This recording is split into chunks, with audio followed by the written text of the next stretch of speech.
Hello friends मु विकास पुणी थे सीडीज एजुकेशन स्वागत करुच्ची। आज आम पढ़ा +3 फर्स्ट सेमिस्टर रो AECC1 जहाँकि +3 फर्स्ट सेमिस्टर सबू पिला यहाँ कंपलसरी रही है। बुक ना है बही ना है परिवेश अध्ययन और विपर्यय परिचालना पढ़ाऊँ आमर यूनिट 2 टा विषय ना है जलवायु परिवर्तन और सहनशीलता विकास। ओके से ही यूनिट 2 रो 1 मार्किया सब आलोचना करछि 2 मार्किया सब आलोचना करछि सब पूर्व वीडियो रे अछि।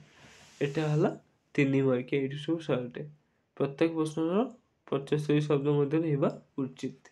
ओके ला माने संस्कृत भी जाइतली को कहले दुकान ने तमर करे जो चेंज सिलेबस से नुआ बही आइले मु आनिकी आसिकी तुमको पढ़ेबी। ओके मु कथा दूची देखो विषय देखो प्रत्येक प्रश्न 75 शब्द मध्य हेबा उचित। प्रति प्रश्न मूल्य 3 नंबर रहिबा दरकार। जनसंख्यार स्वरूप विषय एक धारणा दियो।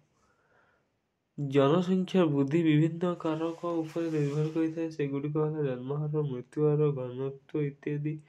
जनसंख्या वृद्धि एक गतिशील वैशिष्ट्य जदि कौन अंचल बढ़ुवा जनसंख्या को ग्राफ अनुसार दर्शा जाए तेबे ताहा इंग्राजी अक्षर जेपरी देखा ख जनसंख्यार वृद्धि तथ्य ह्रास जे कौन देशर सामाजिक और अर्थनीति को सीधा सड़क प्रभावित करें तेणु एक स्थिर जनसंख्या सदा सर्वदा एक अनुकूल मनोभाव पोषण सहायक होता है।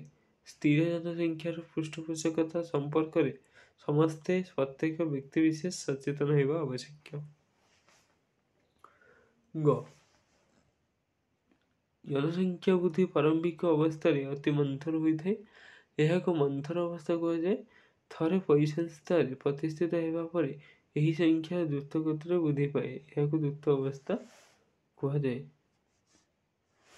घ वर्तमान जनसंख्यार हार को लक्ष्य कले जना जाए जे आम जनसंख्या एवं भी द्रुत गति बढ़िबार लगी किंतु आधुनिक मनुष्य जदि यह संपर्क में सचेतन न हुए तेबे दिने यही अवस्था समग्र विश्व में उत्कट समस्या सृष्टि करिवो। दिन आसिब जनसंख्या पृथ्वी धारण क्षमता लंघन करिवो तेणु आधुनिक मनुष्य संपर्क में बेल ही सचेतन होगा आवश्यक। ओके 2 नंबर जलवायु परिवर्तन कौन मैं इंग्लिश से क्लाइमेट चेंज। ओके तो मन रखिए अरण्य स्थानीय अवक्षण बा वर्षा को बढ़ाई थाए तथा मृत्तिकाकर जलधारण सामर्थ्य को समृद्ध करिଥାଏ। जलचक्र नियंत्रित करिଥାଏ पत्र तले एवं मड़िया कुटा काठर विघटन माध्यम मृत्तिका को पोषक तत्व गुड़िक फेराई नहीं मृत्तिका उर्वरता अनुकरण करिଥାଏ। अरण्य मृत्तिका क्षय भूस्खलन को प्रतिहत करिଥାଏ तथा बन्या एवं मरुड़ीर तीव्रता को ह्रास करिଥାଏ। अरण्य वन्यप्राणी मानकर निवास होइतिबारु सौंदर्य पर्यटन तथा समाजर सांस्कृतिक मूल्यबोधर एक महत्वपूर्ण संपत्ति होइଥାଏ। अरण्य जलवायु उपर गभीर प्रभाव पकाइଥାଏ। अरण्य वायुमंडल अंगारकाम्ल अवशोषण करिଥାଏ तथा वायुमंडल अंगारकाम्ल एवं अम्लजान संतुलन